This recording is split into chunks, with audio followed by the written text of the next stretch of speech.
What are you doing? Oh my god. I don't even know what's going on.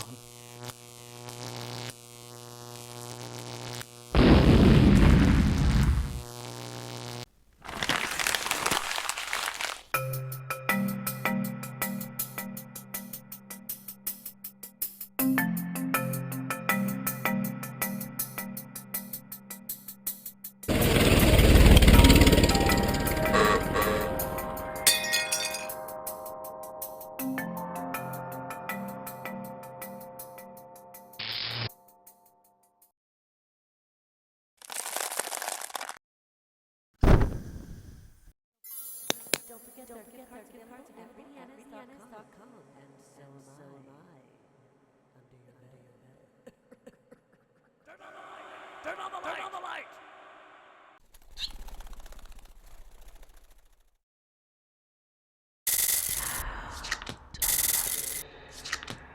Hi there, Aries. This is your weekly reading for the week of November 30th. I hope you had a wonderful holiday.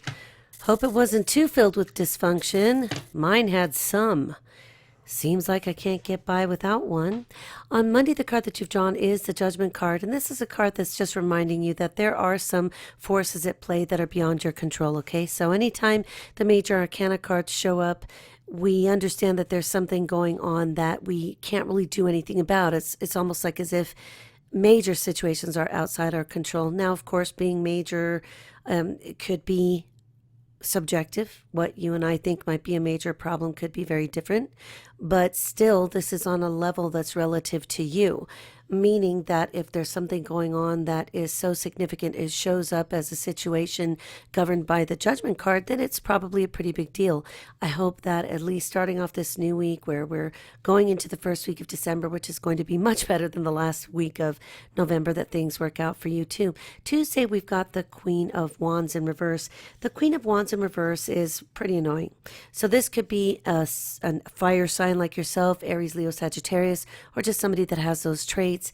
And this is a person who could be downright like flaky, or they promise the moon and they know they can't deliver, but they say these things like, oh yeah, sure. You know, the other thing about her is that she could be unpredictable as well, in the sense that you think that everything's fine and suddenly she turns on you. So this could be a person in a position of authority. It could be somebody just older than you, or even older in terms of experience than you, who's acting this way.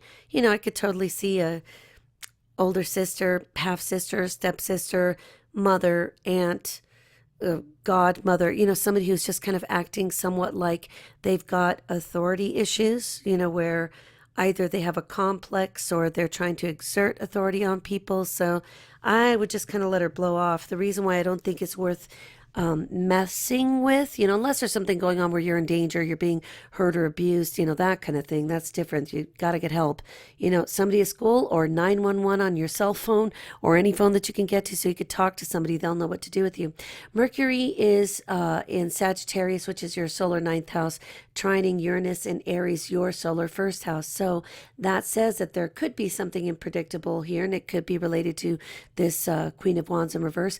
On the same day, though, Mercury in Sagittarius will square Chiron in Pisces, Pisces being your solar 12th house. So just be careful about the secrets that you tell to people that you think are going to keep them for you. You know, you've heard the saying, maybe not, maybe I'm just so freaking old, I'm the only one who says this. There's an old saying that loose lips sink ships, and basically loose lip sinking ships is that somebody who gives some information away that shouldn't be known is what could give a person's location away, and that ship can become a target. So remember that the 12th house is a quiet place, but it's also the house that is sometimes called the house of self-undoing, where we could do something or react in a way that we've been pushing down for a long time. You know, like if you've ever had to push down a lot of emotions and then you finally just blow up. I mean, like vomit out all of these emotions. And then everybody thinks you're crazy when they don't know how long you've been holding it in. Exactly. Also, we have Mercury in Sagittarius sextile Apollo in Libra. So, Libra being your seventh house tells me that it might be a good idea to take the opportunity to kind of team up together with somebody to create a win-win situation to help you create a partnership that could become more like a leadership of two people. So meaning that it shouldn't just be one captain in the boat. Maybe you can make an opportunity out of making a deal. Let's say you've got that stepsister and she's just on the rag about 50 different chores and she says she has to redo them because you don't do them right. And then you guys could sit down, and this is where Apollo would help you in Libra in the seventh house, where you say, hey, look, I'm really no good in the kitchen. I hate doing dishes, but you don't mind it. But you hate doing the bathrooms and the toilets. So how about I take the bathrooms and the toilets and you take the kitchen, and then we'll just always do that on our own. And then maybe you guys can work out some different ideas how to micromanage those tasks, like making sure that the dishes are cleaned up right after eating every day, every snack, and not just at the end of the night. Or making sure that the laundry is taken care of every night, washed, dried, folded while you watch some Jerry Springer videos on YouTube, and where you talk about some things. Maybe your partner there, your stepsister, as it were, is really good at folding and you're really good at ironing if you have to do ironing, that kind of thing. Maybe you're good at folding the sheets and blankets and towels and she hates it and she'd rather do the clothes and the underwear and socks. So you see, that's where Apollo could help you. Also, the Sun in Sagittarius sextile Ceres in Aquarius, Aquarius being your 11th house, and we're still working with the ninth house, we could have some issues with a power struggle that needs some kind of a compromise. So it could be with some friends of yours. It could be with other people that, come and go from the house. Maybe you're like, dude, when you have your friends over and they eat all the snacks and they leave all the trash and then they don't clean up their dishes and there's 10 new glasses every night to wash. Okay, so this is where there could be a power struggle as to who does what. But again, compromise would be really helpful for you here. On Wednesday, we've got the Six of Pentacles in reverse. And the Six of Pentacles in reverse is, it's kind of a karmic card where something's not going quite right, or we feel like we've done something or expected a reward in some way and it doesn't come. Or it could just be delayed. Remember that too. It might not be that you're not going to get it. What if your parent tells you that you're not going to get a specific video game that you want? And then really what they're doing is they're trying to keep it a secret. They're going to say, no, we can't afford that for Christmas. You know that. And they're trying to surprise you. So try not to go too off the deep end if you're told that you're not going to get this particular handbag or jersey or item. Christmas is about the spirit of giving in the name of somebody very special that we like to remember on Christmas Eve. I like Jesus. He's cool. I've seen him a couple times. He's exactly what he looks like in those images, the paintings done by Akiana Kramaric when she was 8. Interesting story if you don't know who that is. She came from an atheistic family, and so this was crazy when angels and Jesus and all kinds of people are meeting with her and giving her inspiration. So anyway, even if you don't believe in that, we know that the gifts are really not as important as the idea of thinking of each other. Maybe you don't have money to buy a gift, but you write some wonderful lyrics. Maybe you can set them to music. Maybe you write poetry. Maybe you can paint. Maybe if you say, Rita, I just don't know how to do anything. What are you good at? And you say, well, I'm good at cooking, baking. Well, there's your ticket right there. And if you've got internet access, there's recipes. You can make things for people. You could, even take mugs from a thrift store or from any discount store and fill them with the ingredients for hot cocoa. And, you take all kinds of little things and wrap them up together. And it makes a beautiful little package that you could do for just a few dollars. So remember, don't feel like you have to be giving something. It's not that we expect to receive. It's that we're remembering each other. That's really what it's supposed to be like, kind of celebrating that there's a magical time of year when little kids think the Santa Claus is coming down the chimney, or they think of a baby in a manger who was protected from harm, that kind of thing. So plenty of good ideas. Now we have Mercury at Sagittarius on Wednesday as well, opposite Psyche in Gemini, Gemini being your solar third house. So there's an issue here about transforming the way that you communicate, transforming the way that you try to be heard. Now, of course, transformation is sometimes painful. Like if you're able to say, Rita, I keep saying what it is that I want. I just want respect. I just don't want to be treated like a stupid kid. I want to be respected. Well, there is a message here. There is a lesson here, an opposite from Mercury and Sagittarius. It's saying, you know what? Choose words that are meaningful to you to convey something. Let's say you've got a terrible temper, and if you get pissed off and you go ghetto, you're just going to be slamming people upside the face with words that you can't take back. Well, the transformation might require kind of sacrifice on your part by behaving and communicating in a more civilized manner. Even if you say, Rita, they don't deserve it, they're just total ghetto. Well, look, still though, there is a message here that is teaching you how to communicate in a way that's more effective, in a way that gets the real meaning of how you feel across. Maybe you don't want to say, God, I'm always on, when am I not on restriction? And then you're like, you get a parent or guardian saying, well, keep talking like that and I'll put on 2 more weeks. And then you snap back one more time and there goes 2 more weeks. So the transformation here is saying that it will go a long way. It will go much further if you say things that are more meaningful, like, you know, I understand that I'm subordinate to you in one way or another, but I also wish that you could respect me as a human. I have feelings. Now, look, if you're one of those people that are dealing with people that have like no respect for anybody, then sweetheart, you know that you can't really expect them to respect you. But that doesn't mean that you can't teach by example, or at least show them that you know what respect is, even if they freaking don't know how to spell it. On Thursday, the card that you've drawn is the 5 of Pentacles in reverse. This is a card that indicates that maybe if you've been feeling on the outs, or you literally were pushed out into the cold by a friendship, a group, a relationship, more of a dating relationship for you guys, obviously, or maybe some friends and you guys had a misunderstanding over the holiday. Well, you know, these things happen, but it also can be reconciled. Maybe this 5 of Pentacles for the adults is going to be talking more about divorces and custody issues and surprising information. And you guys, of course, thank God you're too young to have those issues, although you could be involved extraneously because of you being the children of the family that is divorcing, right? So also keep in mind on Thursday that we've got Mercury and Sagittarius will semi-sextile Bacchus and Capricorn. And so this is where you might just feel like, you know, forget it, I'm just going to float off into outer space, or, you know, my buddy over here has got some drink or some weed, and you think that escaping is going to be good for a while, when really all it's doing is postponing the healing. I'm not going to tell you what to do. I want everybody to follow, you know, the laws of the land, because if you get in trouble, it's just going to cause you nothing but problems as you get older. I can't tell you what to do because I'm not your mom, I'm just your friend. But I can tell you it's much better to handle these things and stay sober. And you guys, you know, I'm not like that stupid. I was a kid too. So you can imagine why I know what my perspective is and why I think it's useful, because I've been there with you.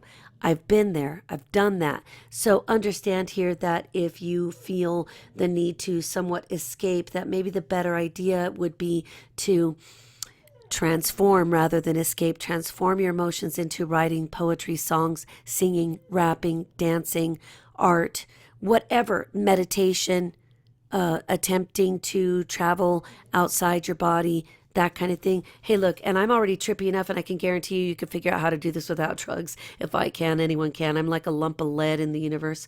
Mercury and Sagittarius will trine Minerva in Leo, and this is where Leo being your solar 5th house, if you communicate on a level that is respectful and you demonstrate the wisdom, intelligence that you have for one another, that you'll be heard and you actually can create a better relationship, friendship, dating relationship, association with your siblings, which really are your buddies, your real homies, the true people that are there to be with you, and that you guys should have each other's backs, right? This is possible when you communicate in the way that Minerva would prefer, which would be all about communicating from a higher place.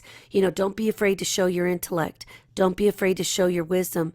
Don't be intimidated about experimenting with language and new ways of communicating, because it will take you far in life. You got to be working on that. You got to be secure in who you are. You got to be true to yourself, while you do have to fit into the mold and forms that society and parents and other people who sometimes aren't right expect you to fall in line to, even until you're 18 and in college.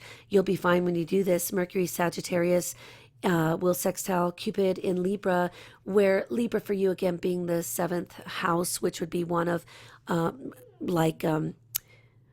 relationships, and in your case, of course, they won't be marriages for most of you, and this would be more like the partnership, the dating, the like, if you, especially if you've been dating somebody for a long time, or even one of your girlfriends or boyfriends is your best friend and you've been with them a long time. Cupid is saying that you could find some fun there and some excitement with your friends that doesn't have to cost money, and it doesn't have to make you crazy, and it doesn't have to get you in trouble.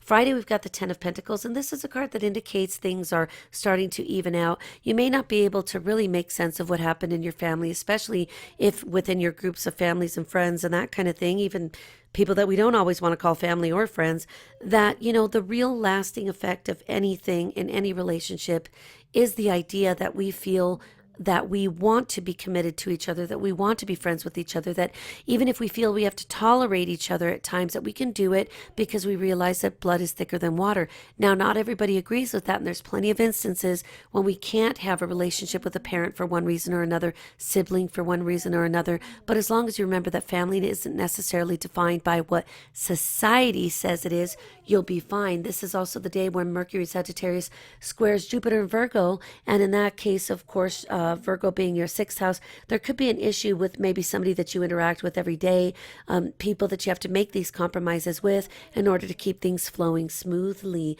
Venus will also enter Scorpio on that day. Saturday, we have the Justice card, and it's interesting to see the Justice card with Judgment because there really could be a court situation at play. Now, there isn't anything notable, in my opinion, that's aspect in astrology that would have anything to help hinder, emphasize, or deconstruct, but the Justice card does say that whatever's going on is fair and balanced. So let's say you were put on restriction and all of your devices taken away for a month because you lashed out and told Aunt Gertrude that her mustache was way too distracting and you don't like her food anyway because she's mean. Okay, so this is saying that, of course, you knew that you were going to earn yourself that kind of restriction or punishment because you knew what you were saying. So hopefully you learned something from that. Some of you, of course, personally could have some legal issues related to the juvenile court system, and trust me, you don't want to be there. So don't go back there. If you're involved in any part of this system, get as much help as you can to ensure that you don't end up there again. There's only so much that the court system can do to protect you from yourself. And if you do something that's even as heinous as a crime that could be treated as an adult crime, it's a lot of problems. Your freedom is not worth anything, anyone, at any time, for any reason. Trust me, your freedom is your own. Protect it. And make sure you get help if you know that somebody's doing something that is dangerous, especially so if it could implicate you as well. Now, this could also indicate that among your parents or family, there's a divorce or separation or some problems that look like they're just not going to go well, or surprise people are in divorce court. Let's not hope for that, knock on wood with you.